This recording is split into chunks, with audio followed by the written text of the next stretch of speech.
All right, Jabronis, we're back. Welcome back to another episode of the Libretti Podcast Diary Show, the show about nothing that teaches you something, or something like that. I'm your host, Libretti. For all those of you first joining in, welcome to the show. For those returning guests, thanks for being here once again. My ride or dies. You always know how to make me feel good by showing your support week in and week out, so thanks for that. Got an interesting episode today.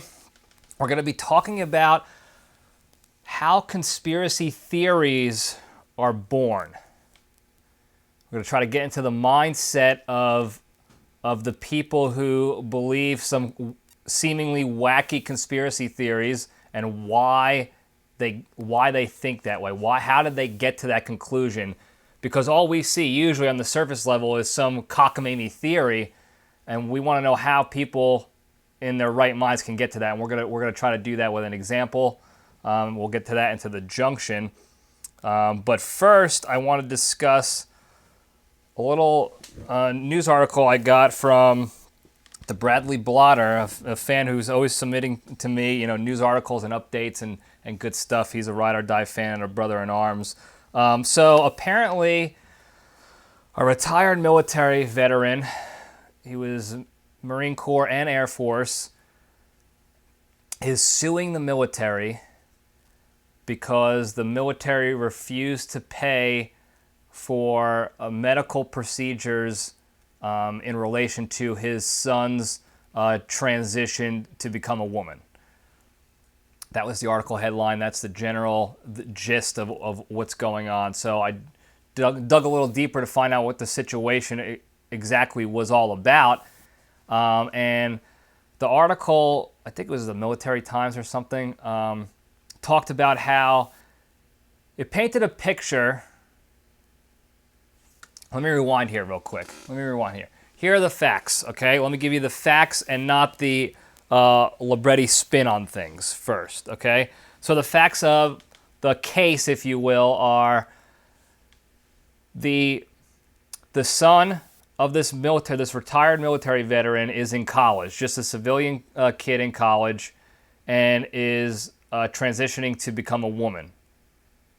Wanted to get some surgeries done, and the military would not pay for it. Now, the kid is under the father's military medical insurance, the TRICARE, because that's how it works. You and your family, if you're in the military, you're a retiree or a veteran, and you are in the TRICARE system, you and your family are eligible for it. And being that the kid is in college and not an adult on his own, I think the age is like 25 or 26 where you have to be on your own. You can't be part of your parents' plans anymore. I don't know what it is, but he's under their plan. Long story short, he's under the TRICARE military plan. Now, the military was paying for the kid's hormone replacement therapy that was recommended to him by a doctor. But they refused some surgeries that the kid wanted to get to continue the transition. So that's where we're at. That's why the father is suing, saying that you can't deny medical requirements, to compensate or pay for medical requirements for military people or their families that are under your plan. That's not correct. That's not legal. Now, those are the black and white facts of the case.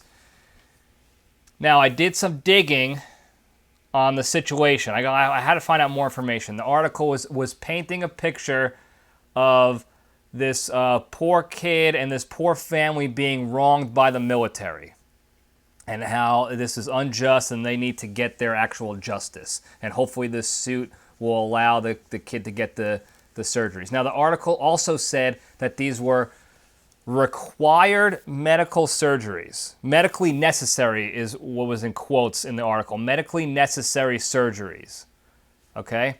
Now, here's the lesson here. We're gonna put the lesson up front for you guys so you can learn a little bit here on my line of thinking and how people should probably dig into and critically analyze situations and not just take it at face value. So this is the information we were given. We have all these buzzwords like medical necessity, medically necessary surgeries. The military is denying this kid these required surgeries required by a doctor. And I needed to know what the surgeries were. What surgeries, and this is from a place of lack of education. I don't have anybody in my family who's transitioning. I've never been to a doctor to discuss what's required to transition. Medically speaking, of course, and not more on the physiological side, the physical side, and not the mental medical requirements, because that's a different thing. That's also medically, related. But we had to get to the bottom of this. What are the surgeries that are needed for the medical health and wellness of a transitioning human being? Well, the article dug all the way down at the bottom of the article. It goes, it's 75% of it is how the military is wronging this person, and these are medically needed. The doctor says they're mandated or they're required, yada, yada, yada. And then at the bottom, it sneaks in a little, not a footnote, but almost like fine print of, well, these were recommended by the medical professionals that the family was working with. Recommended by people who stand to profit off of this, and it was not just a consultation. It was we want your money so we can do these surgeries. And the surgeries were for voice feminization and facial hair removal, so that she can sound, and look more like a woman to go along with the hormone replacement therapy and whatever else they're going to do in the future, along, of course, with the psychological therapy that they're getting as well to transition. Now, I think I've been pretty open about how the military has no real actual care for the military members and their families. They care about them enough to get them to do the job they pay them for, and probably slightly more, and that's about it. So I've been pretty open about that as a member of the military, that the government doesn't care about us. And this is not just the military. The government doesn't care about us as American citizens. They only care to check boxes so that they can say they care and to cover their own asses. I've always said that. I'll continue to say that. Excuse me, just when I don't just blindly agree with big government and military all the time just because I'm in the military. That's why I wanted to dig deeper on this one. But when we're talking about voice-changing surgeries and facial hair removal surgeries, laser hair removal essentially, how medically necessary are we talking here? Are these life-saving surgeries? Are these going to save the person's life? And you can walk the dog of saying, oh, well, if they don't get them, they could commit suicide. Yeah, maybe. They could commit suicide after them, too. They have the same percentage of chance. There's no statistical evidence to suggest that if somebody doesn't fully transition who identifies as one or the other, that they're going to commit suicide. So that's not really a good argument for that, to say that it's a necessary surgery. Not to mention the kid's not in the military. It's a family member, a college kid, mooching off his parents, like I did when I was in college. Additionally, here's a big one here. Now, I think they're going to go through, let the lawsuit take its course, run its course in the court, and see how it turns out. And I think that's a personal opinion. I think that's because of the political. What is the word to describe it? Just the political nature of the topic, of the situation, the fact that we're talking about gender transitioning and not something a little less of a hot topic. If this was for an ACL tear, I don't think this would even be an article. No one would give a shit. But because this is a hot political topic, obviously the politicians and the activists and the what have yous have to make this a big deal. So they're not going to. The government is not just going to throw that out like they would with literally every other medical lawsuit. They're going to let this one run its course. Now, I say that because military members are not allowed to sue the military for medical stuff. Now, specifically, it's for medical malpractice. The Ferris Doctrine, written back in the 50s, protects military medical professionals from lawsuits against malpractice. Now, they've adjusted that recently so that in certain instances, if there is medical malpractice, a service member or a family of a service member who suffered from medical malpractice could take some sort of legal action. It does not include monetary compensation, though, and I don't think it really includes a reprimand of the medical professional who conducted the malpractice, if you will. So there's still a lot of stipulation with that when people want to do. When the military medical teams screw up and you either get hurt more or you die, they're still pretty well protected. So the fact that there's a lawsuit for facial hair removal surgery and voice changing surgery that the medical team and the military, the government denied and said this is not necessary medical work, that's a little comical to me. It's also a little frustrating as a member of the military who has dealt with medical malpractice in my history, and I couldn't do anything about it. Meanwhile, this kid's family, because he doesn't want to shave, she doesn't want to shave and pay for her own laser hair removal, they're going to sue and say they're being wronged and try to play victim. So, bottom line is I'm annoyed by that, not because a person's transitioning. I hope they transition successfully and they are happy moving forward and more comfortable and they can get that stress of being something they're not off their shoulders, because now they will be what they truly feel they are. So I hope that person gets that healing that they need, that they're craving. However, this is nonsense to me.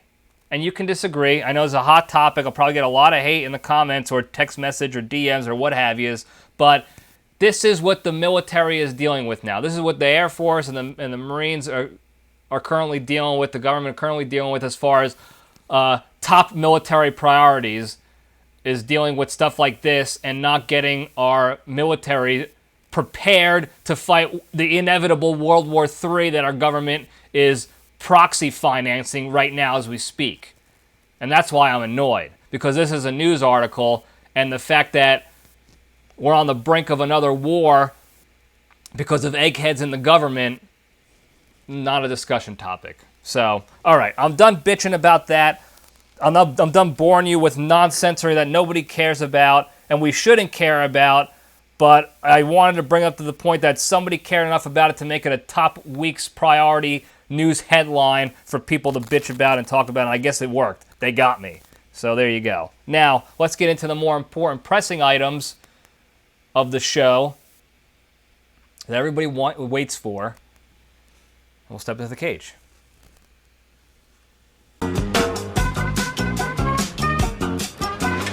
Okay, let's run. All right.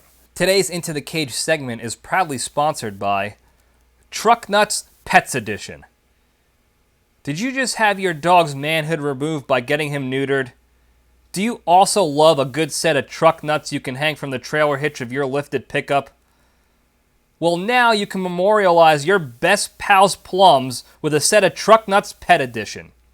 You see, TNPE takes your dog's actual testes right from the vet after they've been snipped and puts them in a realistic, veiny, and waterproof sack daddy along with a hook so you and your dog and the neighborhood can enjoy his nuts forever.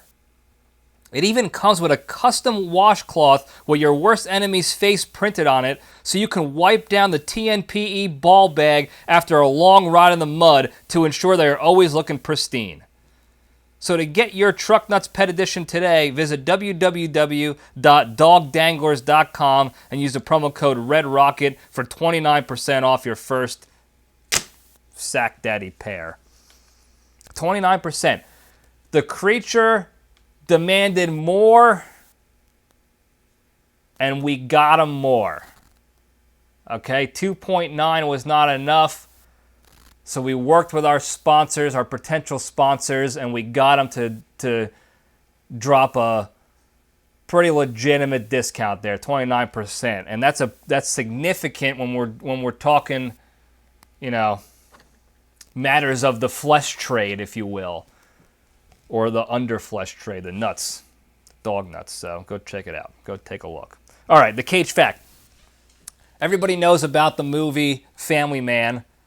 I think it was came out in 2008. Nic Cage is a big-time finance guy in New York City. He meets, what the hell is that guy's name from Iron Man. Anyway, damn, what the hell is his name? I forgot. Somebody put it in the comments and fix me here. But he meets the dude who's like a ghost or a spirit or an archangel or something like that, and he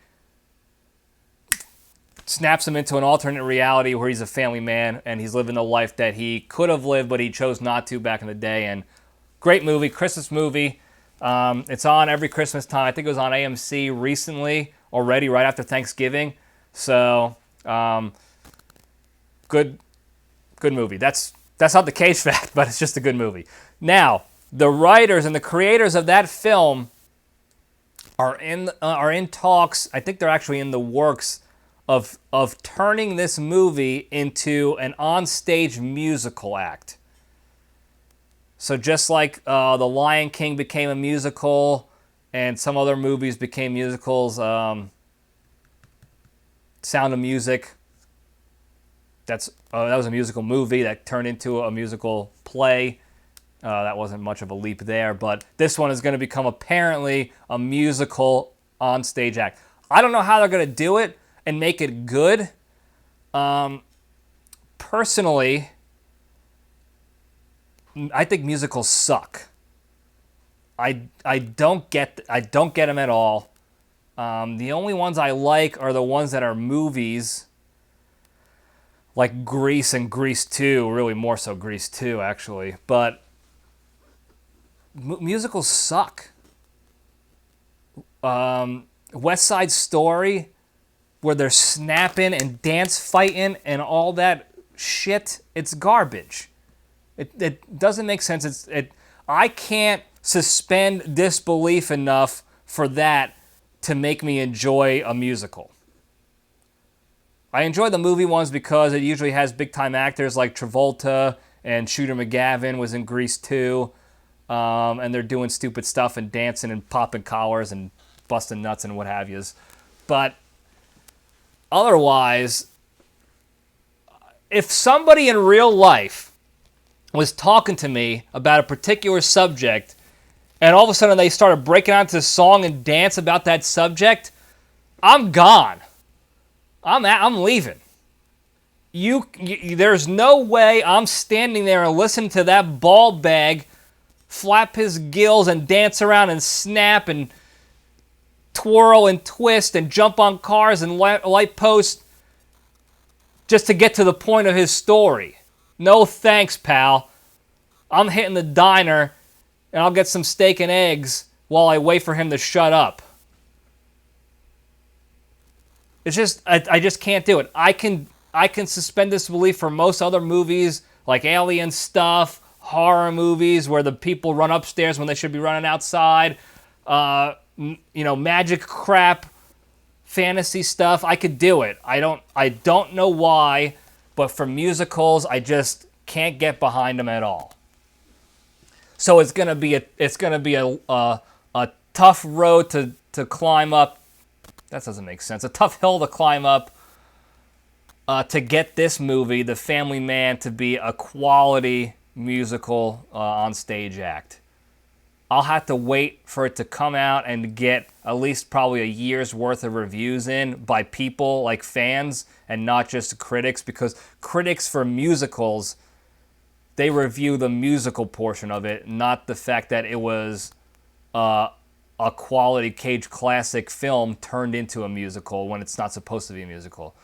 They don't pay attention to that because they're they're dense. They're obtuse. And we're not. We're acute here. So we'll see how it goes. I don't know. I'm not looking forward to it. But it's Nic Cage related, so I can't dog on it too much. All right. That's the Cage fact. You're welcome. Let's move on over into the Junction. We'll spin the logo up here. Now we're talking about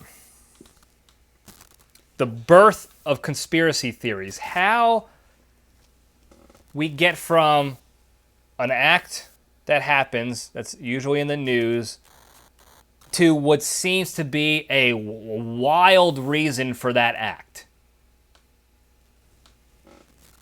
Most of the time when you hear it on the surface level, it doesn't make sense.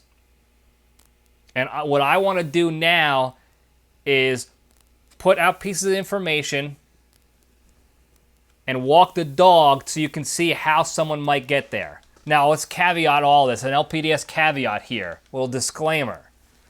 1, this is not a conspiracy theory episode. We're not going to be talking about a bunch of different theories and whether or not I think they're real. And this is not one of those. We'll do that later on. We'll do another one of those later on when there's more updates on aliens or the JFK assassination, whatever you want to talk about, we'll do that. This is digging through into the process, the brain process that people go through to get from A to Z when it comes to conspiracy theories that are out there in the world. Okay? Second caveat is I am not saying that I believe or don't believe this particular example that I'll be discussing today. Okay? So I don't want people going out there. I mean, you're going to do it anyway. People are going to do it anyway, so it doesn't matter. But I'm putting it out there on record that I neither believe nor disbelieve the conspiracy theory that we'll be discussing in the example today.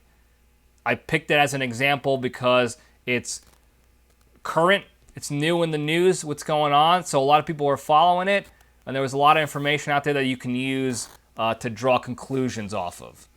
So it's a good example to do that dog walking, if you will. So that's why I picked that one.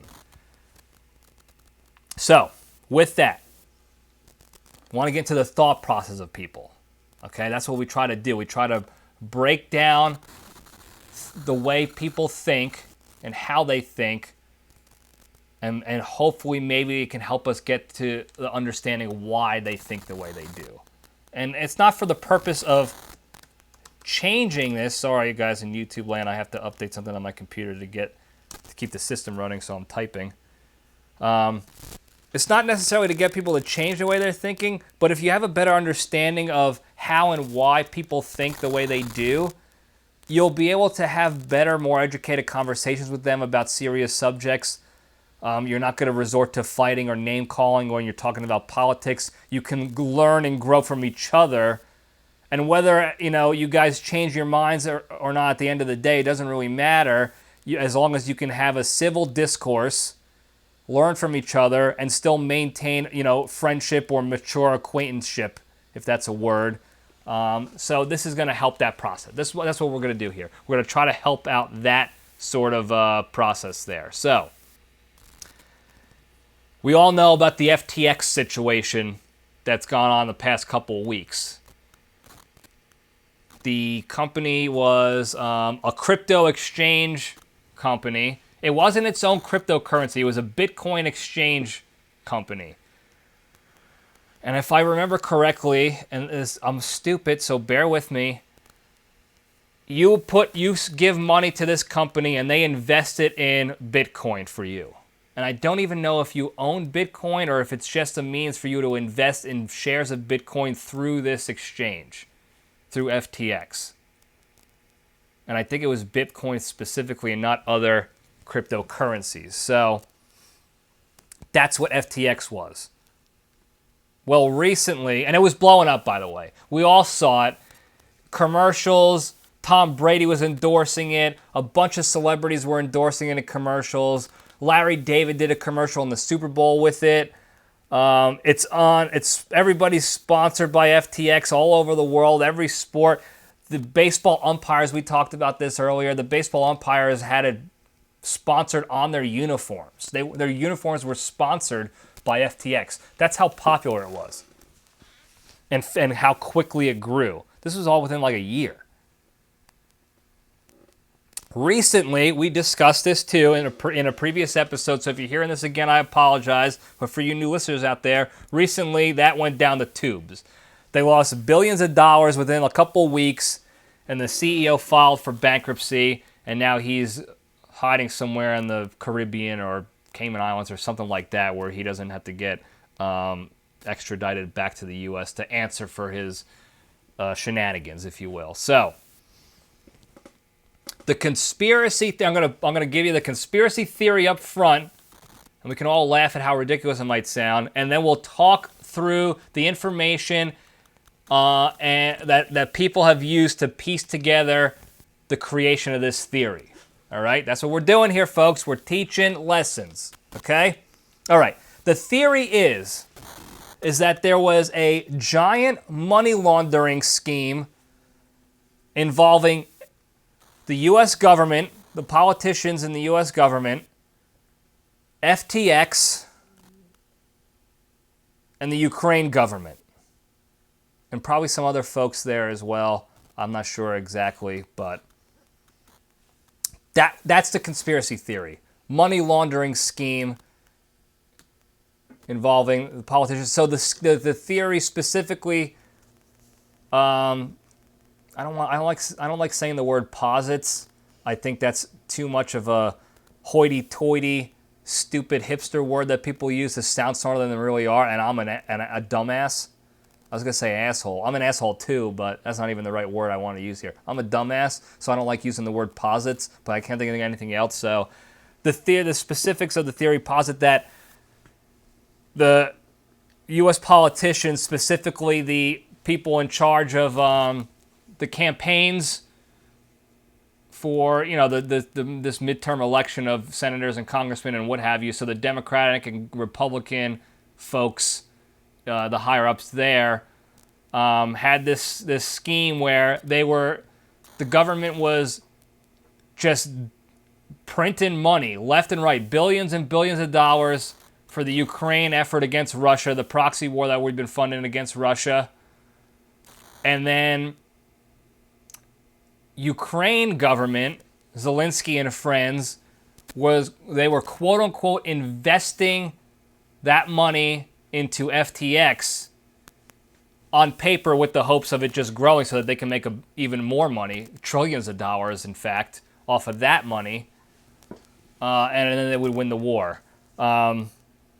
Additionally, the CEO of FTX was not busted, but he was shown to have donated upwards of $50+ million to this midterm election alone, mostly to the Democratic candidates campaigning, some Republicans, not many at all though. So to wrap that up, the conspiracy theory is that the mostly Democratic, but some Republican politicians worked this sleazy money laundering deal where they pay billions of dollars to the Ukraine. The Ukraine invested back into FTX.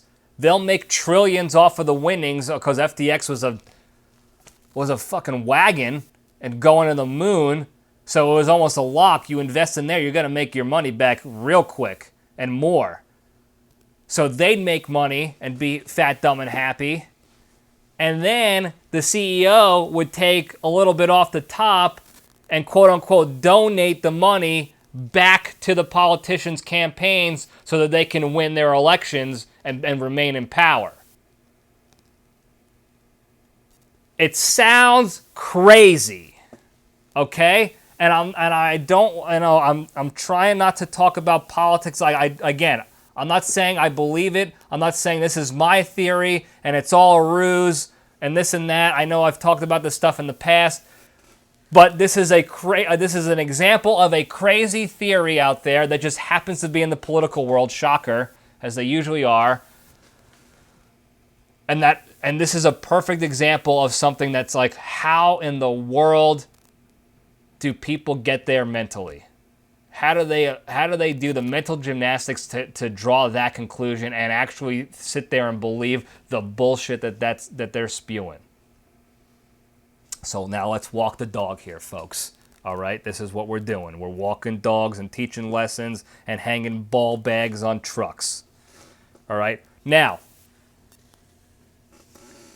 sorry, but those in YouTube land, I got bad knees. I'm cracking. My chair's about to break. This table's about to break. I'm in shambles over here. So we have, not we, but some of the evidence here. And again, we're going to go piece by piece. It's not much. Here's what I did do. I took notes on this the week it happened.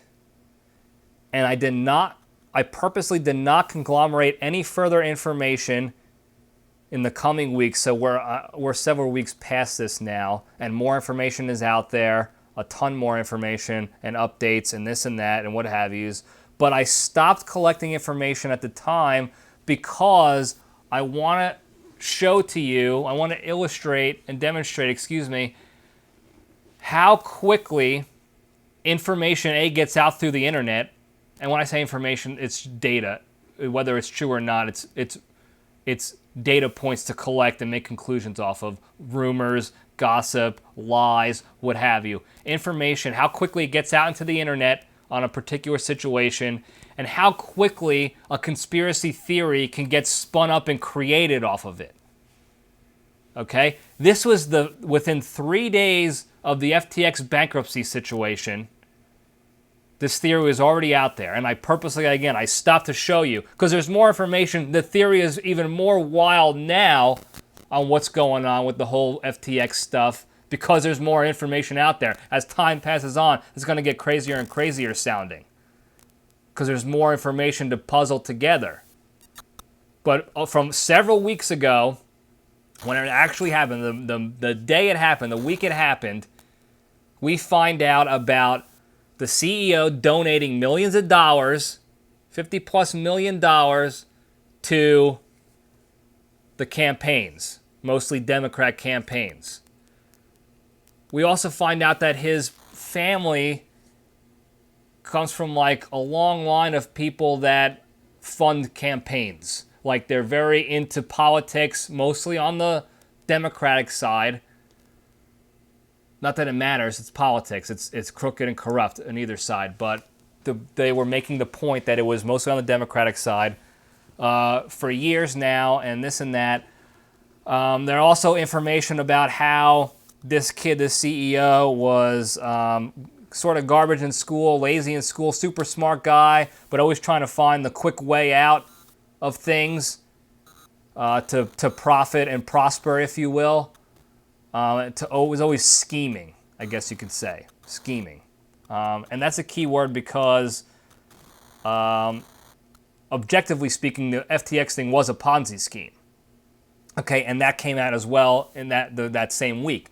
So the FTX people were taking money from people investing that was supposed to be invested into Bitcoin, and they were dumping it into another company that he created, and he had his girlfriend be the CEO of that company, and that company was the one doling out cash to other friends and family, or wherever they were doling out the cash to.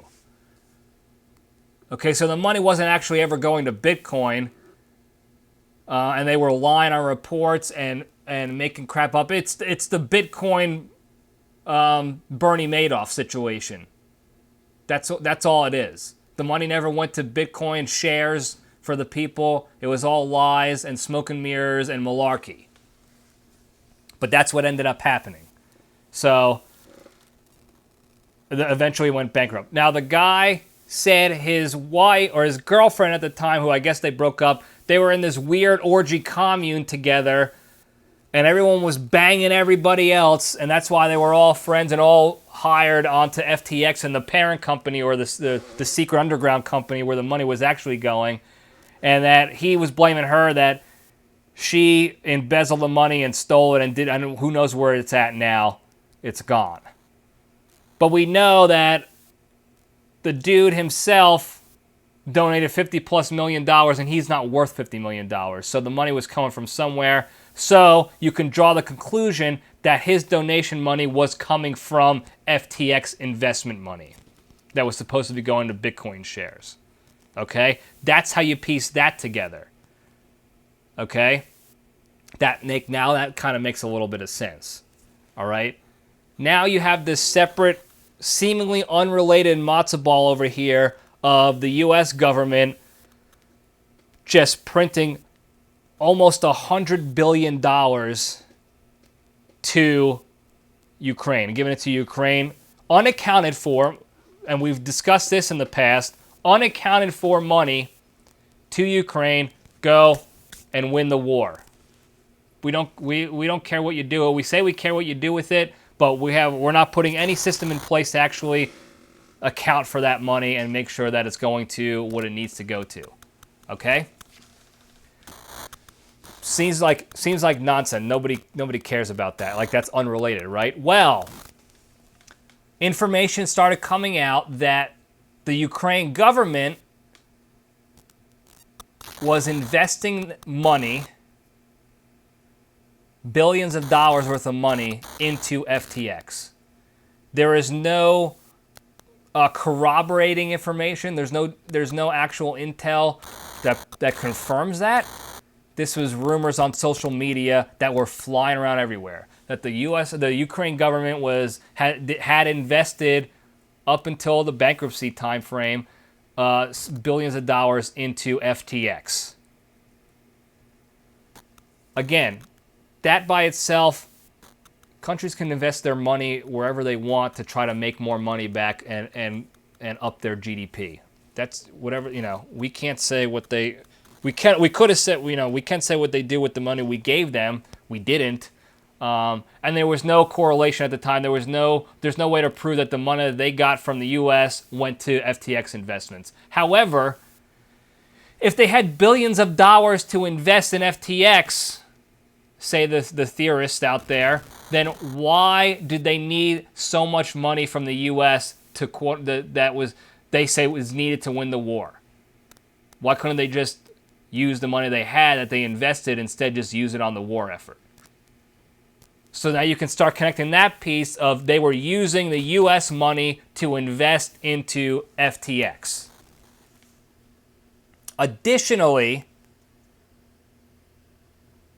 scheduled for 30 November, I'm positive they haven't done this or they're not doing it and it was canceled, but scheduled for something like 30 November, there was supposed to be some New York Times live event. I don't know if it was a Twitter, what are those Twitter community live things called? I don't know what they are. But New York Times was hosting this event on finance stuff, specifically around FTX. So they were going to have the CEO and other people from FTX there talking about their vast success. A couple other finance folks. And then President Zelensky from the Ukraine was scheduled to be on there as well, talking about how great FTX is and how they've helped the Ukraine out because they invested and now they're rich off of it, what have you. That, like I said, I'm sure that got canceled. So, if you connect that piece together, now let's string it out. Let's look at the puzzle for what it is, okay? You have U.S. government funneling billions and billions of dollars to Ukraine over here for military aid, unaccounted for military aid, financial aid. Here you go. Ukraine takes that money, or takes billions of dollars that they have apparently, and invests it into FTX over here. And FTX, through their parent company, takes millions of those dollars and donates it back to the politicians who voted to give money to the Ukraine in the first place. And now it's all clean and unaccounted for, and nobody's the wiser. Okay? Again, Oh, additionally, real quick, a week after or 5 days after the FTX bankruptcy thing, where all this information came out about the investment from Ukraine and this and that, they asked the U.S. for more money.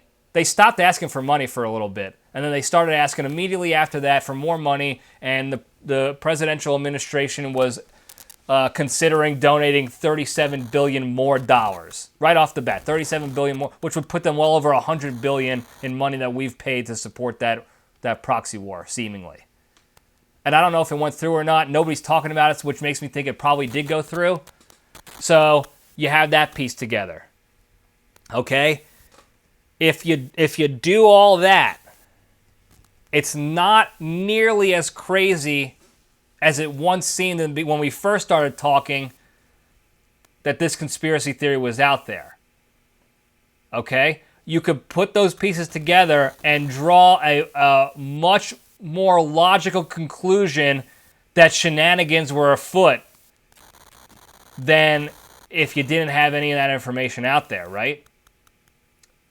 On top of that, in response to this whole theory, like the head of the Ukraine finances, of course on Twitter, I don't even think it was an official statement, just said, that's a poppycock theory and it's unfounded. But gave no other information as to why it's unfounded, never accounted for how they were able to donate or, invest billions of their own dollars into FTX. If they were actually investing at all, he said the government wasn't investing money, but they never proved it they just said we're not. So it's literally like they acted like a child did, where, you have cookies on the table as a parent, and your kid's in the kitchen, and all of a sudden the cookies are gone, and you look at the kid, and they got chocolate all on their face, and you say, hey, did you steal the cookies? And they just go, no, how dare you ask me that? And they walk away, and they just expect it to be okay. That's what Ukraine, that was their response to it all. So whether they're telling the truth or not, they sure looked shitty in their response to the whole thing. On top of that, the media stopped covering it. After the week where it blew up and everyone was quote-unquote up in arms about losing their money, this giant Ponzi scheme that screwed people out of millions of dollars and this theory about the money laundering disappeared. Nobody's talking about FTX whatsoever anymore. Whatsoever. So now can you see how something so cockamamy on the surface can become what it actually, it could become something like that? How it was born. And again, I'm not saying I believe it or don't believe it. In fact, like I said, there's more information out there that probably answers the mail on a lot of this stuff that probably makes you think it's less of a conspiracy theory than it really is. I don't know. I haven't looked it up yet myself. I didn't want to because I didn't want to sully my what we were doing, the moral of this story here, what we were trying to do here. So I'll go look it up and I'll get back to you if you want, if you care. If not, then I won't. Then who cares? But this is just an interesting exercise, a thought exercise, if you will, so you can see how the brain works in each individual, okay?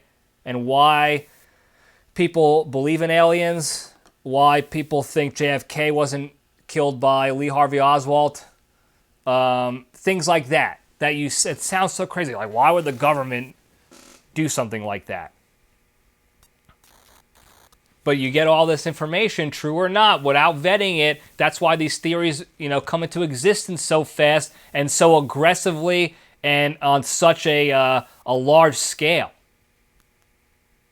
And it's interesting to see it play out. Sometimes it's dangerous to see it play out, but it's at the very least interesting to see how the human mind works, and then at scale how it works, how societally we get that groupthink.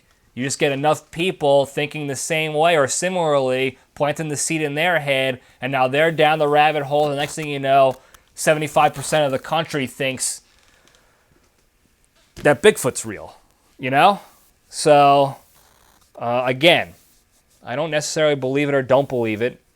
This is just the thought exercise. And there's a ton out there. Not to mention, here's a big thing. Actually, I just remember this now. Here's a big thing to consider when you hear people talk about conspiracies, mainly when it comes to the government trying to sweep something under the rug or pull some sort of shenanigans, anything like that involving the U.S. government and shenaniganry. That's not a word, but I don't care. We're making it a word. There have been conspiracy theories that have turned out to be actually true. And we've discussed this in the past. Okay? The word conspiracy does not mean fraudulence or fake. It doesn't mean it's cockamamy or joke. I know when people hear conspiracy theory now, they think, oh, that's crazy talk, because that's what it's become associated with, crazy talk. But conspiracies are still real, and they've been proven to have occurred. And we've talked about this in the past with Operation Northwoods or whatever it was called, the Gulf of Tonkin or whatever, from back in the Vietnam era. The things that the government's plan to crash an airline plane and blame it on like the Cubans or the communists so that we can get into the Vietnam War, like things like that. That's real stuff. That's been documented and proven to be true. That's what happened. The government did that stuff. So you add that on top of all the other individual pieces of information and data points out there, and that's how people go from 0 to 180 when it comes to conspiracy theories. And I'm not saying you have to believe all conspiracy theories. You should definitely not do that. You should question them, do a lot of your own research, learn from other people, get to the bottom of it as much as you can before, just blindly believing or not believing something. But it should allow you now to understand people's brains a little bit. Just like when you have an opinion that you think seems more than logical, completely regular and rational and normal, and why wouldn't anybody else think like this? Why wouldn't they? And then you tell it to somebody, and they're like, you're crazy, dude. Or gal, dudette. You're nuts. That doesn't make one lick of sense. And you're like, how do you not believe that? How do you not get to that conclusion? Okay? This is how it all works. This is how the human mind works. You just have to take that step back. That's what we love doing here. Taking the proverbial step back to assess the situation, understand how somebody thinks, why they think that way, where they got their information from. And you'll be able to have, you'll be able to empathize with that situation. You don't have to agree with it. You don't even have to sympathize with it. But you can understand and empathize with it better. And you can now use that going forward as ammunition or a tactic to have a better conversation with those people. Because now you're not just thinking this is a crazy person. Now you understand why they got to that conclusion, so you can adjust your tactics better on how to have a conversation with them so that, again, everything ends amicably. Whether you still agree with each other or not, you can have a successful conversation and debate with another adult without it coming to blows or name-calling or defriending each other or whatever it is. All right? All right, that's all I got on that subject. So I hope you enjoyed that. I hope you learned a little bit. I hope you got, a little entertained by the crazy information that's going on, swirling around that whole FTX situation and how it came to be this wild cockamamie theory. Now, real quick, before we go, we got a couple of hotline questions I want to get to and see if these work, and then we'll wrap things up here. So let's get to the hotline real quick. Mr. Libretti, giving a call, just wondering, since you have such wonderful words of wisdom for the Junction, I was wondering if you can share some of your favorite books that you have read, or at least the back of the covers of the books that you have read, so that maybe you could put together an LPDS collection of books so that we can continue to learn and hone our skills. I think some of the hard-hitting ones from when you and I worked together was like Cat in the Hat, Horton Hears a Who, One Fish, Two Fish, Red Fish, Blue Fish. I know those really helped at our time at CyberCon. So, stay strong. All right, well, he broke up there a little bit. I think the term you were thinking about or trying to come up with was a reading list or a book club, if you will. But thank you for that call there, caller. I appreciate it. I don't know if I have a reading list worthy of putting out to the Junction or the LPDS universe just yet. Because, I want to provide information that's meaningful to you guys and that you can actually learn and grow from. And it seems pompous of me to think like what I'm reading is what you need to read. But it is a good idea if you guys are interested, and maybe I'll put a poll up later on after this episode airs, if people want to get an LPDS reading list, because there's a lot of books I think are great books to read, to learn and grow, be a better person, that are actually entertaining and you can learn something from and enjoy the read itself. And then also there's some books out there that are good and silly if you just want to be entertained and you don't have to do the mental workout of learning stuff while you read. So I have a lot of books in mind that I could do that. Again, I don't want to just throw it out there just to make you think like this is the reading list you need to follow. It's all about Libretti. It's not. I'm a loser. Okay? But if you guys want to know what a loser reads to try to get better, let me know. Okay, I'll put a poll up later on and we'll try to figure it out. So that's a good idea. Thank you for the call there, caller. And now we got one more call here. I'll see what it's all about. Hey, no luck with ladies Libretti. Just giving you a call, thinking about some creative ways to get after your situation of no dating and moving to a new area. I know you talked about how you've used some of the different dating apps. One option to look at is go on to Facebook Marketplace and look up wedding dresses being sold. Most likely, those gals are recently single on the rebound,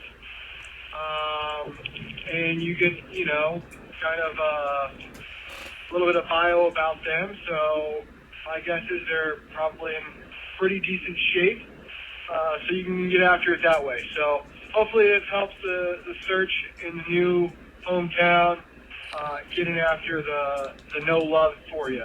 So take care, stay strong. All right, well, there you have it. Another great idea from the fans on how Libretti could find love. So maybe I'll look into that. It is funny. It's creative. I'll give you that, buddy. I don't know. Look, here's the thing about the real world versus what TV shows and movies and stuff teach you. Most things that people do in TV shows and movies on how to get dates and how to approach women in a creative way is actually creepy and borderline harassment. Okay? So I don't want to be necessarily messaging a bunch of strangers on Facebook Marketplace for dates when they're just trying to sell products. So I don't want to be a complete sleazeball. I'm already a sleazeball enough. I'm a greaseball. I'm a sleazeball. I'm a piece of garbage. I don't need to be a sex criminal as well. So I'll have to tread lightly with that suggestion, although I do appreciate the creativity there, buddy. So thanks for that. And you too, stay strong. Wherever you're calling from, you might have to find a better reception area because you keep breaking up. And we want to make sure that your voice is heard on this program as best as possible. So if you're hiding in your closet so your wife doesn't hear you or something like that in the toilet, find a better spot with better reception so that we can get these get better reception on the call. That's what I'm getting at here. So there you go. All right. That's it. That's all the calls I have for this week, unless you guys want to hear another home warranty sales pitch, which I don't think you do, so I'm gonna spare you on that one. But before we go, we'll knock out the big three. So for those of you just tuning in for the first time, the big three of the three pillars of the LPDS universe to staying strong and being a better, happier, more positive person, living a life centered around gratitude and hard work and being nice and good. So number one, exercise every day. It sounds so trivial and unimportant, but it's one of the most important things you can do, and that's why it's part of the big three. It's one of the three most important things you can do, and it's the easiest thing. Simplest thing, I should say. It's not easy to do. Working out is hard, especially if you do it, if you're working hard, it's going to be tough.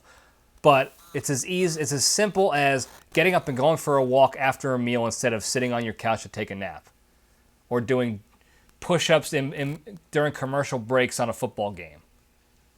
Something as simple as that can get the calories burning in your body, get the chemicals surging through, so you get the endorphins and the dopamines and the what have yous, and you'll become healthier physically, mentally, and emotionally. That's what it does, okay? You'll feel better physically, mentally, emotionally. All right, number two, the hardest one to do is to not be a shitty person and to be the good person instead. When you're faced with the opportunity to be a shitty person, choose to be the good person, or just choose not to be shitty. You don't have to actively go buy someone flowers or this and that or whatever. Just when the opportunity is there, if somebody posts something on social media that's politically driven, or it's emotionally hateful towards somebody, or somebody is bullying somebody that you see, what you perceive to be bullying, I should say, something negative, and you want to respond back and rip on them and call them a piece of garbage, or take a jab at them personally, or whatever it is, to be an asshole to them and really stick it to them, choose the opposite. Take the time, take the LPDS step back, and just don't do it. Okay? Because instead of adding more negative and hatred and chaos to the world and doubling it, you'll just be eliminating it. You'll be preventing it from occurring. And I know it's tough to do. There's nothing I want to do more sometimes when I see somebody post something that's so stupid and brainless. I just want to call them out and call them that in public, so everyone knows this person's an idiot, or this person's a jerk off, or what have you. But it doesn't do anything. Okay, it might make me feel good for a split second, like, hey, I got you, I showed you. Now everybody knows you for for what you really are, an idiot. But that fades away fast, super fast. And all I did was just add to the negativity and the shittiness and the hatred going on in the ether. And that's not how you eliminate negativity and shittiness. You don't eliminate shittiness by dumping more shittiness out there. So, number two, don't be a shitty person, be a good person. Number three, the most important one, on the heels of Thanksgiving still. We're only several weeks past Thanksgiving 2022. How are you doing? Be genuinely thankful and grateful for all the good you have in your lives. It's easy to say just out loud, like, yeah, I'm thankful for everybody and all the good I got.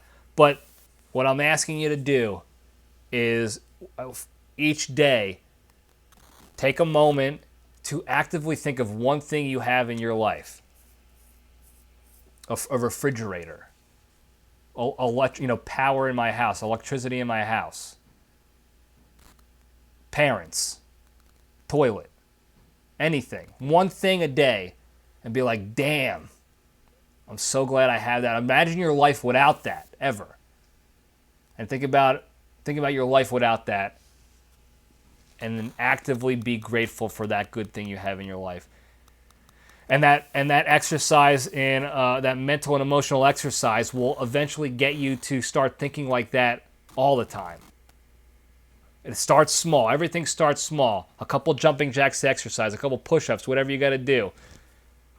Choosing to not post one shitty post a day on social media as opposed to whatever you do. If you post 100 a day, make it 99, then go down to 98. Like just slow baby steps. Be thankful for one thing a day.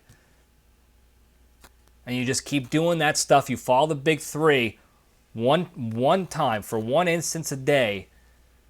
And you increase it and increase it and increase, and the compound interest is gonna pay dividends like you've never seen before. Be thankful for those crazy guys out there that are coming up with these wild conspiracy theories, because without them, you won't have jabronis like me out there to explain it all and provide entertainment. Hopefully provide entertainment to all you fine people in the form of this here show. So be grateful for that. That's all I got. Thank you guys. Don't forget to like and subscribe. I think I'm supposed to say that in the beginning too, according to the YouTube algorithm scientists or whatever they are. And when I say scientists, I just mean other idiots on YouTube making videos about it. It's working for them. So maybe I'll start doing it more so in the beginning. But like and subscribe and hit the notifications and make sure you do all that stuff, because that's how we spread the good word on the LPDS. That's how we get more people to learn and grow and have a good time. So do that. Don't forget to call the hotline, 202-670-1114. Send it on over. Comment. We're growing friendships within the comments, at least on YouTube's anyway, between fans, and it's great. We're growing the community, so keep that up. I appreciate that. I love all you guys for doing that. So that's it. Thank you guys again. I love you all. Stay strong.